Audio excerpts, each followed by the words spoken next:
Welcome back, guys. Today we're here with Jemmar Samuels.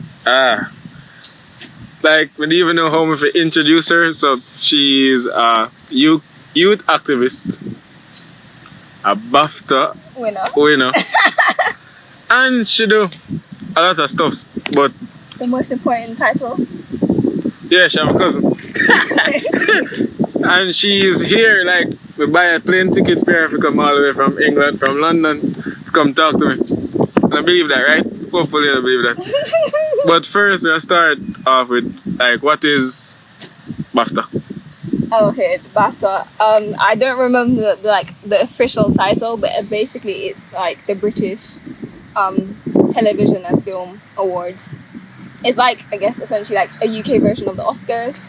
And do you want to talk about me, why I won one? Yeah, of course, okay, so basically, last November 2018, a documentary about my life, a 10-minute documentary about my life, was nominated for a children's BAFTA in the new category, Content for Change. And Content for Change is just as the name suggests. And we won.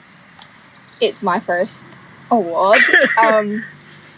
Like, I'm the subject, but unofficially I'm also like somewhat of the creative director in a sense. The director and the cinematographer that work with me, the company is called TrueTube. They make educational videos. Toby and Adam, that's the names. We were talking about the issue of colorism and also some elements of racism and sexism and that kind of stuff, and they're two white men, so they really wanted to ensure that they weren't telling my story on my behalf. So they really were like, Jemmar, what do you think of this? What do you like that? We can change this. So like that's how I got involved creatively in terms of making it. But yeah, I was just a subject, and it told my life story, specifically my teenage years, and how my experiences of bullying and how that led to me to becoming an activist. Alright, so yeah, you started out like you were born in England. Yes. And then you came to Jamaica. Yeah, at 12. And then left. At 16. And then I'm here right now. Yeah, so like how would you like talk about the differences between like Jamaica and London? Okay, so when I'm talking about Jamaica, my experience of Jamaica in St. Elizabeth from the period of like 2008 to like 2013. So I can't specifically talk about Jamaica right now. But the UK, London, it's like a global city, so it's a lot more fast-paced than country life in St. Elizabeth. Well connected, meet people from all over. I was telling you before, I have friends from Nigeria, Ghana, Colombia, like other Caribbean, like all over the place. What else is there? It's a lot more progressive. I have a lot more freedoms that in my opinion, I don't think a lot of Caribbean women, Jamaican women have here. I don't have to worry about certain things. I have a lot more accessibility to a lot of different things. Like I was saying, like to you before, like in terms of like jobs, and obviously, if you talk to someone from the UK, London, housing is an issue, finding jobs is an issue, but in comparison to Jamaica and especially St. Elizabeth, finding a job, finding like all that kind of stuff, like millennial, modern day, like young person in the working world, it's a lot more easy to do in the UK, a lot more opportunities, and I've taken advantage of all of them because I'm aware of my privilege. There was free education, free healthcare. I mean, it doesn't mean it was good, but it was free. University, it's true. University, technically free because I'm going into debt with the government, and I'm gonna have to pay off for the rest of my life through my job. They're just gonna take the money directly out of my paycheck. I'm not gonna get hassled for it, so that's also a benefit there. I love Jamaica. I would rather be in Jamaica. I love the culture. I love the food. I love the weather. I love the vibes. I love the mind. I love the energy and the mindset. Like, everyone's a lot nicer here, which sounds mad, but like simple things like saying good morning and that kind of stuff, you don't do that in London. Like, someone says good morning to you on the road, you're like, what? Why are you talking to me? Like, this is weird. So what else is there? In the UK, I think about myself a lot as a black woman, I think about myself as a Jamaican, as a Caribbean person. I don't want to have all these labels, but I get labeled a lot, and if I allow it, I get labeled incorrectly and get treated inappropriately. So I make sure that I take those labels that I'm given and that I wear them with pride, because there's nothing wrong being black, being a woman, or being Jamaican. And I push so that those communities that I belong to, those identities, that we are treated as human beings that we are, and that we get everything that we deserve in this life. Yeah, so was it like in Jamaica or England that you became more socially aware? In Jamaica was when I went through when I had the experience of colorism and sexism, being treated differently because of my complexion, and being treated differently because I'm a girl, or was a girl, and was a girl. I'm a young woman now. Even though I ain't got no hair, so I look like a little boy. But so yeah, like I love my family, but a lot of them set a lot of limitations on who I could be and what I could become. Obviously, going to Hampton, that was kind of like counteracted that, because Hampton teaches you to be the best. You are the best, so you go and aspire to be the best, and that's kind of mindset I've always kept.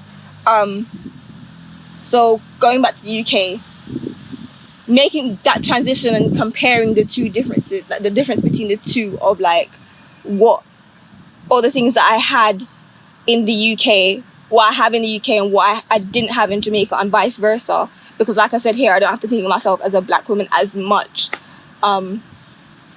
Seeing what like, because okay, when people say, oh, I didn't experience any racism, so they say racism doesn't exist. There can be a world where there isn't racism, arguably. Certain types of racism, certain things which are entrenched in racism. I saw, in between the two, I saw worlds where there's like certain things I don't have to experience that. Like, I don't have to be street harassed. I don't have to be reminded. No, I don't have to be told that because I'm a woman I can't do certain things, because I might not get a husband or all that kind of stuff, blah, blah, blah. I know that a world like that does exist, where I don't have to experience those things, because I've lived in these two different worlds.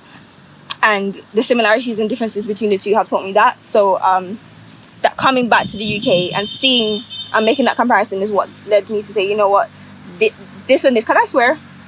Yeah, come on. I'm like, this and this is fucked up, and I want to change that. So that's like when I became active, going back to the UK and seeing and like just processing everything I've learned.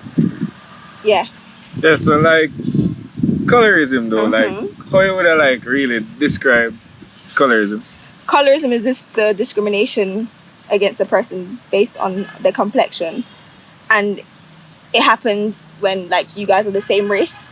Although it can happen between different races. I mean, depends on how aware that person is of the issue of colorism. Essentially, the furthest thing away from whiteness, so the closest thing to blackness in terms of complexion, even certain features that we associate with being black or being of African descent. So like a broad nose, coils in coils in the place of curls. What else is there? Fuller lips, maybe even ear size or something like that. It maybe even having more voluptuous body. On certain people, these features are deemed unattractive, and they are discriminated against because of it. And it can be like, when I think about discrimination, I think of it as like two things: everyday and institutional. Like everyday is just people critiquing the way you look, making you feel like you're not worthy. So when I was talking about earlier pretty privilege and colours, and how guys would just ignore me because it's like she's not worth me even looking at her or even saying hello to her because she's too dark or she's too ugly. There's like everyday colorism like that, but then there's also, which I found more recently, like in the workplace, where like people are like, they don't get hired for jobs because they don't look appealing enough and attractive enough, or they don't fit the look of the company, the organization, the workplace, whatever it is. Oh, so you feel like colorism more like is like a subcategory under classism though, because people generally, like lighter skin of them generally assume say you're rich. So in the context of Jamaica, when you I haven't like looked into it like properly, but like from my understanding, like if you look at slavery and colonialism, those kind of things, the makeup of Jamaica is predominantly people of African descent, right? But you have people that are of European descent and Asian descent and Middle Eastern and whatever. And basically, if you just look at it in terms of European and people of African descent, right? The European people were the people that owned the slaves, and people of African descent were the descendants of those. Well, us today are the descendants of those that were enslaved. We are now free. Imagine it's two people. One is a former slave. One was a former slave master. This person has been educated, probably in the following some English school system. They're probably born in Jamaica, or went to UK, went to Oxford, or went to like some good university. Come back and now they own the plantation now because they're free now. You know, they don't have the workers per se, but they still have the education. They still have the generational wealth, all these kind of connections, blah blah blah. And this person just came out of being enslaved. They're not going to be educated. They're not going to have a degree. They're not going to have the connections. They're not going to have the land, the money, none of that kind of stuff. And racism, even though slavery ended, racism still persisted. So like they did not make it easy for the black man to progress in life, in society. You can't quote me on that, but I'm pretty sure if you look into the history of Jamaica, it's there. And essentially, if you go down the generations, it makes sense that no, it doesn't make sense, but you can understand the assumption that people associate those that are lighter skin being educated and having money, and why the person that's black is not educated and does not have money, because those two people are coming from two different places that match up with that. Alright, so that's like coming out now, but like in 2019 going forward with racism and colorism, and I think like nowadays it's really learned.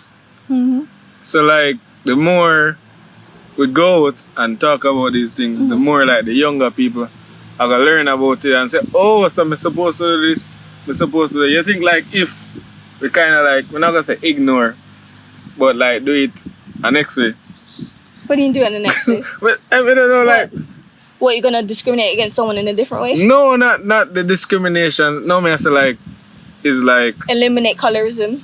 So by educating people. For me can't talk personally, because honestly, I like when me reach university, me know about this whole racism thing, this whole colorism thing. Yeah. And so before that, nobody could have told me, say, oh, you can't be this, you can't be that, you can't be that.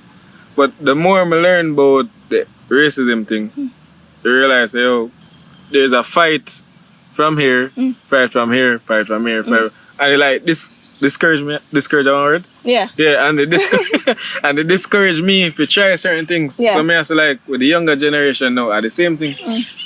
So them come up with the way I talk about all these things. They're like, as a black man I can't do this because as a black man.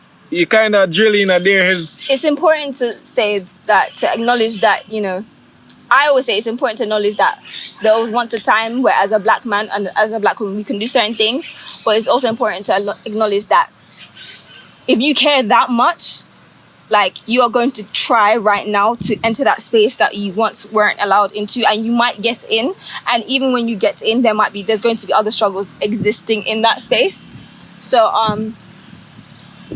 I'm always been one to break down barriers and go into that. I'm always ready to go into a space and be uncomfortable and be ready, because I know what, like, I'm not just existing and doing this for me. I'm doing it for those that come after me. I'm doing it for my nieces. I'm doing it for my little sister. I'm doing it for my little brother. I'm doing it for, I don't know, if I have children one day or my grandchildren, I'm making sure that the world they exist is better than the one that I currently exist in. So I'm willing to take that pressure and be uncomfortable and be vulnerable and go into those spaces. But like I said, it's just a matter of there's always going to be someone, especially with the older generation. They hit the glass ceiling, right? Or is it fleas? Wait, what's the?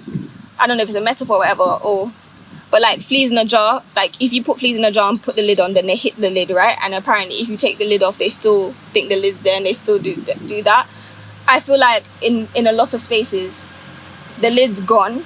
It's just that no one's ready to jump higher, and I'm always ready to jump higher, and like take that, like when I jump out and lick down and like I'm gonna go off and do whatever. I'm that flea that's gonna do bits. Yeah, that me that tries me just a moment. So like what me I say is the angle where most people take like with activism is saying, yo, like when they say as a black man, I can't do this, I can't do this, blah blah blah blah blah blah. I say, what if like we change the angle of how we go about things? Like realize that the first part with with Martin Luther King at first that I angle him the tech. But then eventually I realize, yo, this kinda not really a work. And I'm go over the next angle. Say, yo, unite. Yeah. We're powerful. We're this. We're that. Why when you like take that angle? Do you know it's a lot? Huh? It's a lot. It's simply that, because you have to remember, with discrimination, you are being oppressed, right? It's honestly a mind fuck once you realize in whatever capacity you're being oppressed, and you're already being oppressed. You're already like at a disadvantage, and you're now going to tell me that I now need to work, not, I hate to say, but twice as hard to overcome that oppression, and then make sure that oppression does not affect anyone else. That's a lot that you're asking for a person that, first of all, didn't want to be born into this world, just came into the world and just wants to exist. And like, I'm not saying, I mean, I wouldn't do it, but like, on a basic level, people want an easy life, right? Like, people want money, people want to have privilege and be in position of power and all these kind of things. And I'm not saying that I want to be white or want to be a man, but like, I'm very much aware that my life would be a lot easier if I in terms of the spaces I enter. If I was those things, I wouldn't get so many questions, I wouldn't get so many raised eyebrows, all that kind of stuff, right? So you're asking a lot for when someone that is being oppressed to now push against oppression and work, and like, as well as just trying to exist in this world.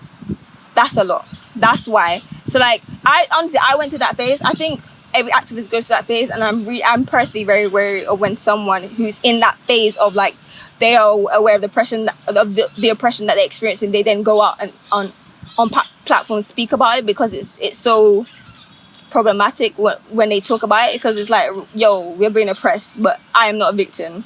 I am the shit, and I'm going to change like the structure of the system, but I'm not the victim. I mean, I'll acknowledge that I'm supposed to be the victim, that people are trying to oppress me and make me the victim, but I'm not the victim. I'm not your victim, and I'm gonna keep it moving. So like, so with classism, all right, yeah. So we go move over onto feminism now. Why the vibe we come off is like, it's like feminists just hate man. Why are the vibe there? Because there are feminists that hate men. There are feminists that hate men. Alright, you see the feminism, right? Feminism is one of the most interesting belief systems, movements I've ever come across in my life. Purely because, so like, I remember when I like, I've always been about women's empowerment, right? And people started calling me a feminist before I started self-identifying as a feminist, right? And as soon as I started self-identifying as a feminist, all I remember is people, especially men, bringing up specific examples of women moving fucking mad and asking me to justify that. And it's like, they completely forget, that they've known me, I don't know, for 2-3 years, and I've never once got into them or got under their skin or like burned my bra in front of them, or like, I've never done any craziness, but now that I've said that I'm a feminist, and they've known that I'm a feminist, now that I've said it to them in their face, they want to lay on this shit. Because I feel it, but even worse, remember you're the London, like, and London feminists are wildest people in the world to me. Yeah. Like, them literally did, in London, the whole tampon thing though. What? When them did put on the tampon tax, and like the woman them literally say, yo, we stop wearing tampon and there's blood up everywhere. This is the thing. I wasn't aware of that. And that wild, isn't it? Like, see, this is the thing. I wasn't aware of that, and I don't agree with that. But then even then, it's like, me saying that is not enough, and I find that so interesting. Like, at the end of the day, it's like, for me, I take feminism as I hate to compare like different things, but like, feminism is like Christianity in this sense. But even Islam is like, feminism is like Islam in that sense, where like, it's a belief system, and like, one crazy person does one crazy thing and calls them a feminist, or calls themselves a feminist, calls themselves a Muslim, and like the whole movement now has to answer for the actions. Like, I don't go around asking asking Christians about the KKK, and I shouldn't have to, because I know that my cousin or my family members that are Christian, even me who's loosely a Christian, I know that what the KKK is doing and what I'm about are not the fucking same thing, right? Like, I don't get the whole idea that I have to it creeps me out when, like, especially guys have come to me and give me these examples of like extreme feminist action, social actions taking place, and it's like, you want me to say it's not right, okay, and I've said it's not right, or I don't agree with it, or it doesn't make sense. Because when I think about social action, I think about social action that, like, every social action that I participated in has been planned.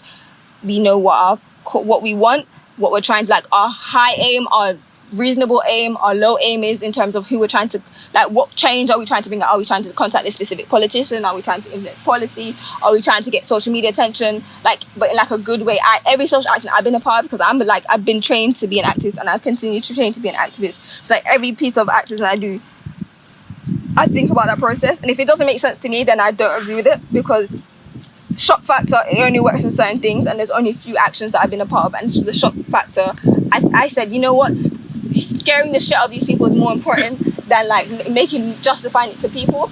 And it's like, if it doesn't make sense to me, I'm going to say that. And it's like, what else do you want me to do? I'm still going to be a feminist, because at the end of the day,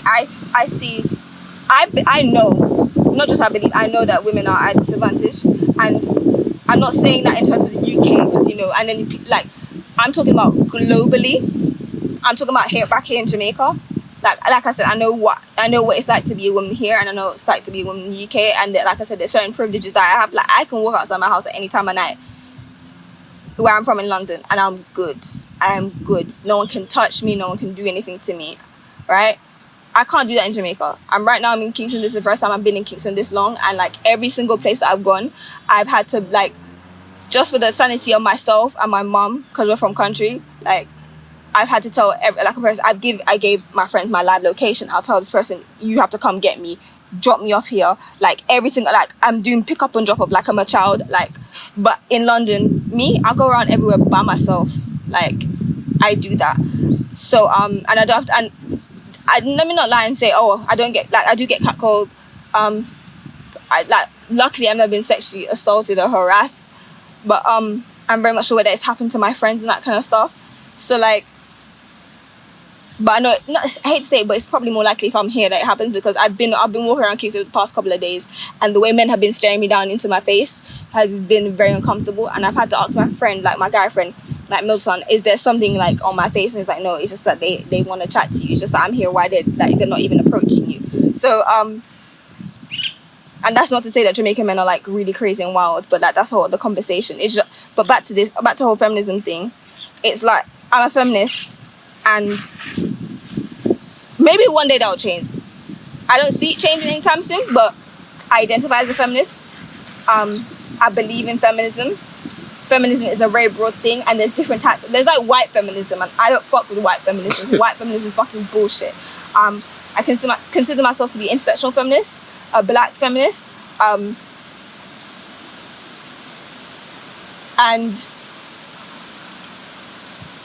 at this point in my life, I try to not justify why I believe certain things to people. Like, I used to do this thing where on social media especially, I used to go back and forth with people talking about racism and sexism and feminism.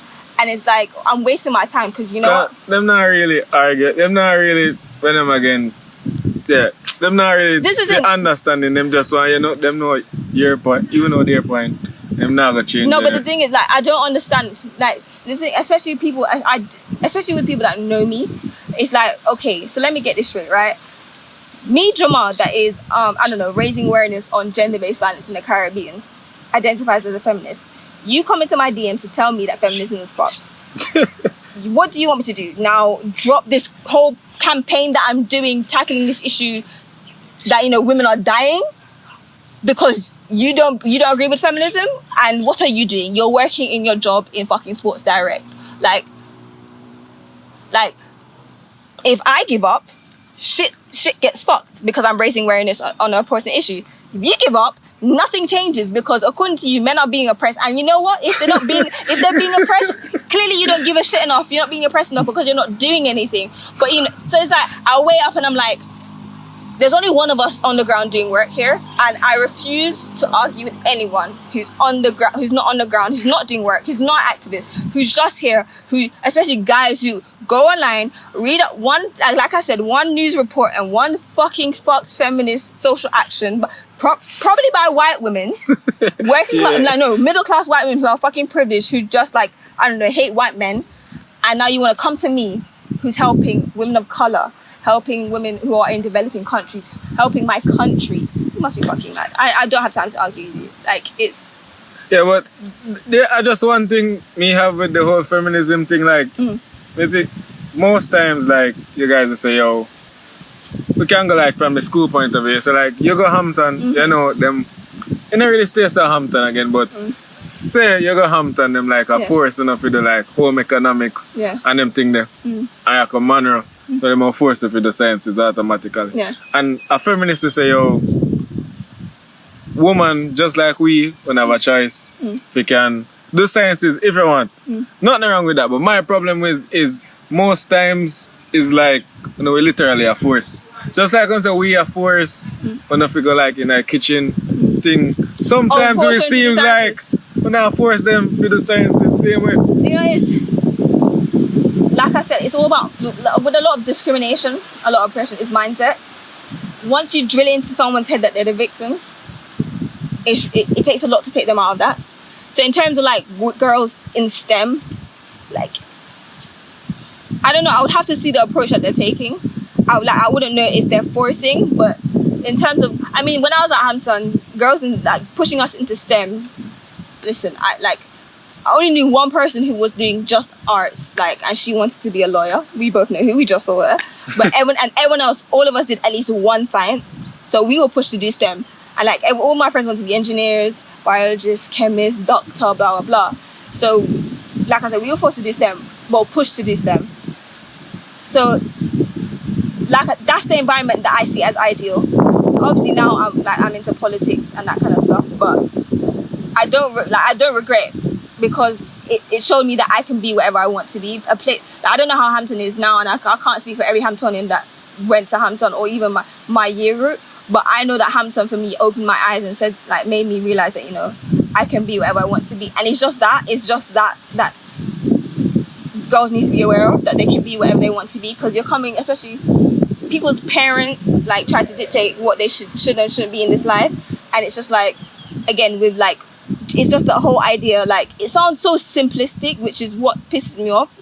But like, it's just saying to girls, you can be wherever you want to be. Like, I went to St. Anne's yesterday, and I went to some school, and then there was this girl, and the woman saying, I asked her what does she want to be, and the woman said, oh, you should ask her, because it's like an unusual career for a woman. I'm just like, and then when the girl didn't want to tell me, when the girl walked up, I said, what does she want to be? She said she wants to be a drummer. And I'm like, she wants to be a drummer. And it's like, drummer. And I'm just like, okay, like, as long as she gets her shit together, it's not an unusual, like, why are you saying it like that? Yeah, that's the thing we're talking about, is like, when it's like personal opinion, how most people move with it, because it's like, say me are the one girl, I say, yo, I want to be a stripper. It outrage instantly. How can you want to be a stripper, blah, blah, blah, blah, blah. But honestly, at that I want to be. Like, why? I remember one time when I was having like a really bad time at school, and I told everyone I want to be a stripper, and you were the only person that supported me. Everyone else was like, fuck no, you're like, do what you want to do. And I was like, yeah. I was like, like I said, we have a lot of unlearning to do in terms of what we know about what a woman can and can't do in this life, about what a lot of people in life can, like different groups of people, like some men crying, men showing emotion. Like, we have a lot to unlearn. And we just have to, like, properly just, like, sit down and be like, you know what? I'm used to this, and that person being outside of that is not weird, and I'm not going to critique and judge them. Like, the whole men thing, like, you know, can't bother with the amount of things that make we gay. Like, it's annoying, you know? Like, the more one of me, if I'm annoying the most, maybe if I did that on here too. You know, remember when the youth text the next youth, hey, and the big or yeah. Like, me text all of my friends up, hey, now, hi, and them things. And I said, Jono, we can't do that again. And I was like, yo, we gay now? Like, I remember, like, see, even my feminism deals with the experiences of men, and like the way that they are being oppressed, and they don't even know it. Like, I remember when I was at Hampton, and one of my friends at Hampton, she knew this guy at Monroe, and then she wanted his best friend's number, and he said, I don't have it. And she said, why? He said, because I don't know how to ask him for his number without sounding gay. And it's like, so this is your best friend, Yeah, at Monroe. And you just see him at school and you go home and you just can't text the man because... Like, suppose me tell you, say, like, when we graduate, we get most of our friend them number. Because we graduate now and we not going to see them. But it hard, like, I guess that's how we socialize still. But... See, even that, like, we laugh because it's funny, but, like, it just doesn't make any sense because it just shouldn't have to... I remember one time in my house, my mom asked 2 of my cousins, grown men, to change the bin. And there was, like, the plastic bag and then the bin base. And then one of my cousins held the plastic bag and took it out while my other cousin held the base. And my cousin that was holding the base was holding it, and then he put it down and walked off. And I said, where you going? Mommy said you must change the bin. He said, man, no deal with bottom. And it's just like, okay, but a bin needs to be changed right now because it's going to stink up the house. We don't care if this far-fetched, like, reasoning, like, you trying to avoid this far-fetched, like, idea that you might be gay. We know you're not gay. We know you like women. You have kids. Like, we seen you flirt. Like, we know. Like, this holding the bottom of this bin is not going to now make you gay. Yeah, and we're all going to believe you're gay. And we're not going to now, because it's Jamaica. And at the time, I was, like, really homophobic. Forgive me. Like, that we're now going to be like, yeah, we're going to beat you up. Like, that, or kill you. Like, that's not how it works. Like, so, I don't know. Like, I feel for men, honestly. I feel for men because it's just like, yo, like, what? Like basic things just don't, like, you can't do them. And, like, for me, it's like, again, I'm a feminist, but it's just like, men don't care enough. I feel like, well, I haven't seen it, but, like, clearly men don't care enough because, is someone doing something about that? Well, like the whole that gay dog, like everything is gay. No, but the thing is, you see problem with it now, come here, let's say, when woman come in a conversation, or come in like the whole, cause me say, yo, that gay dog to my virgin, to my friend, it don't mean nothing. Honestly, it don't mean nothing. But like when on the outside that side, them say, yo, you go into an all-girl school, culture different from a mixed school. Same thing when we go into an all-boys school, it's different. So certain things what we learn and think normal. But this is, you know what gets me about saying something that gay, that like, because there are actually gay people out there, and it's just like you're using existence as like a punchline. Okay, and then you know, me just like literally, me just understand why you're wrong a while ago. Me just understand why you're wrong. And this, right? It's like, in that sense, you just say it because you're just saying it, right? But you also do that with women. Yeah, girl, like, you say it, and then you say it like that, and it has no meaning. You're just saying it because you're saying it. But then I've seen on Twitter, especially with Jamaican men, get into an argument. Batty boy, I was like, go suck your mother, and it's like, you would never say go suck your father. You would never say that. Like, and it's like, listen, but he also said batty boy though. No, but we know, as I said, we know say him saying batty boy, no mean say him gay. But sucking your father. But this is the thing though, like, it shows how much, and obviously like LGBT community in Jamaica is a whole other conversation, but like, I find it very interesting that we use women, and especially gay men, as like insults to other people. Like, no one says, oh, that's straight. Like, like no one says that. Or like, no one says, like, you say your mother, but like you never say your father. Yeah, people. Even girls, like your mother. People like, say your father, but you know that, you know why? It doesn't have the same impact. Because you know, the it, mother is so important. Yeah. Like, your offending the closest female, like, I hate the word female because Jesus Christ, the closest woman to a person. Well, wait, is so triggering. We don't want to forget that, but I know that though, with the mother and father thing, come on, somebody diss your father, you really don't care. What? Don't say it's because our fathers aren't there. No, because our father are there, but the whole Jamaica, I don't know about outside Jamaica, but you know the whole Jamaican culture. Yeah. Your mother could have thump in your mouth if you diss your mother, the worst thing you could have ever done on earth. Yeah. So, the best diss to somebody out of your mother because of how high we hold up a mother.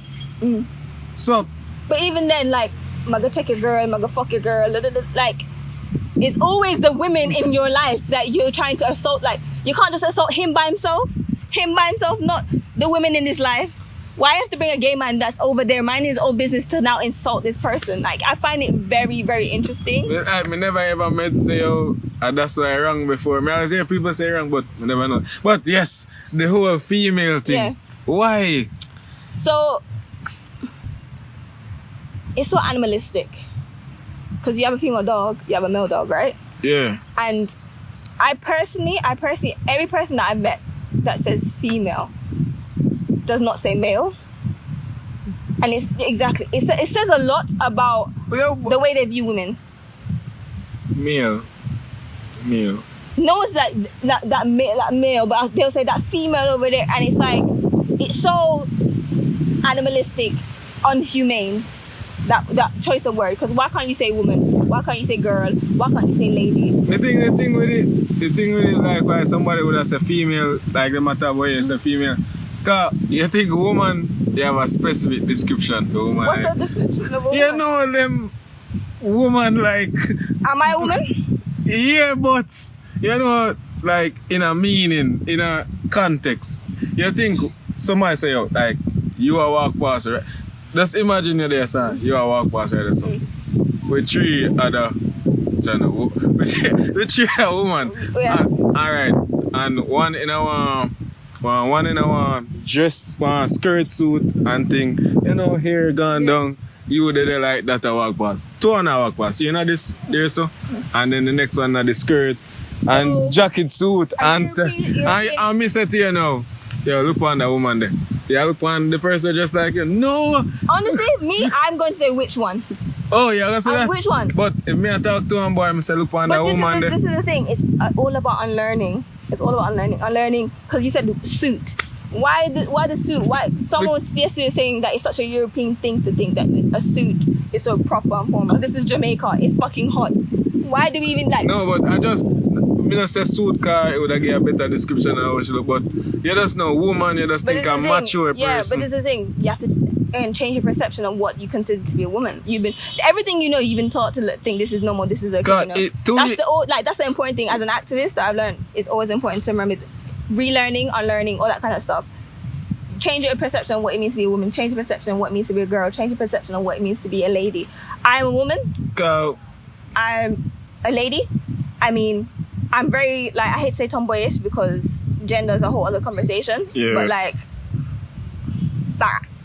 I'm me. Really, I'm Jemmar. That's a description in itself. If you know what that means, you know. But, like, I'm a woman and I'm a girl, so... And I'm a lady. To me, the thing is, it's just like you're one girl. We would say you're one girl. I know, but like you see, female is so animalistic. I wanna say a thing when me vex and say we don't say female now and condescending way. At no this point. Is the thing. There is. I've never personally met anyone that said it to me, but I've seen people use it, and it's just like it's very telling when someone uses female but they don't use male. Like it says a lot. Why won't you say male? But we said no. But in Jamaica, any test paper you do from you never come. Yeah, you come primary school. You have female or male, so that you work with. That's like biology stuff. No, what? Like GSAT. What? Female, male, everything. You see gender. FM. So it does work with female and male. But then the whole conversation, like I said, the whole conversation of gender and what is included in that is a whole other conversation. Yeah, I honestly not gonna talk about that. because I like, yeah, even my understanding of gender is like, I'm still learning about I'm still unlearning that too gender is a whole spectrum of things. I don't give a fuck what you say. Whoever upset with that part, but like. And this is not me being a Western. I'm in London around white people kind of like thought process. Like no, but what I'm saying is in terms of like, no one says male. No one says male. Man. And Jamaica people say male, but I don't know you know what? If someone says male, while I've been here for a while now. If someone says male, then I'll comment on this video and I'll say I heard someone say male, but I've never heard someone say male. I've never like. In terms of when we're having this conversation about male and female, that's when people say, people say male, but I've personally never heard it. And I've seen people use the word female condescendingly, and it's just like, when you think about the word female, it's biology, right? why are you going to like go to basic biology? Female. Yeah, like if a female dog walks past, right, it's a female fucking dog walking past, and it's like you are going to use the same word that you refer to that as to me. Obviously, I'm not like anti-animal or anything like that, but it's like that animal, that dog, and me, you're gonna use the same word, but you're not gonna use it for men. It says a lot. It says a lot to me. It tells me you don't. It's not that you don't. It tells me you don't respect women the same way you respect me. You don't view them the same, and it's worrying. It's a red flag to me. But yeah, I feel like empowerment of women to say that you can be anything you want to be will change that, and that's how we move towards having 50-50 in the workplace. And then in terms of promotions, that kind of stuff, in terms of the UK, there's been studies showing that like women are less likely to get promoted because, you know, they might get married or they might have a baby, which means that's time off, so they promote the man because he might take time off, but he's not going to take time off because he's pregnant. And it's just like in this world where like women are working because they need to, not because they want to, but because they need to, because they are part of society, right? If I said I don't want kids, a lot of people are going to like give me the eyebrow and say, bitch, what do you mean you don't want to have kids? You're a woman, you have a vagina. Like mother, like you should want to be a mother, right? But now that like, if it's in the back of my mind to be a mother now, you're telling me I can't get promoted. I never said I want to be a mother, but you're assuming I want to be a mother. So like, so I don't win if I don't be a mother, and I don't win if I become a mother. That's fucked up to me because, you know, I went through the education system just like you. It was fucking long, fucking tiring, fucking stressful, and you're telling me now I'm going to get judged because I might have a kid. Rough still. It is rough and it's unfair. So at the end of the day, if you like, when someone applies for the job or goes for the promotion, do not assume that they're going to be married soon or have kids, or even if they're married, they're going to have kids soon. When that time comes, you will deal with that, because that's the manager, head CEO, all that kind of stuff. You should be able to handle those kind of situations. Hire the person best qualified for the job, and you know what? It might be a woman and she might get pregnant to fucking tomorrow. Handle that shit. It's because pregnancy not really stop you from work for the most part. It's not. Women are like, as the years go by, women are learning and working around the fact that they're going to be mothers. Well, whoever wants to be a mother is going to be a mother, and how they can then go back to work and that kind of stuff. Like I feel like it's just so unfair. It's just so unfair to go through all of that stuff, education, jobs, all that kind of stuff, and now because I might have a child, or because I have a vagina, you assume I'm going to have a child, that you're now going to not promote me for the job, even though I'm the best person. That is discrimination. Well, guys, 45 minutes. We're done. Bye-bye. That's it. Comments, like, subscribe. Yeah, remember to like, share, subscribe. I'm going to put Jemmar short film link in the and my social media description. Here. Yeah, our social media right here. I was going to do that. So yeah, just comment your thoughts on this long video and let us know.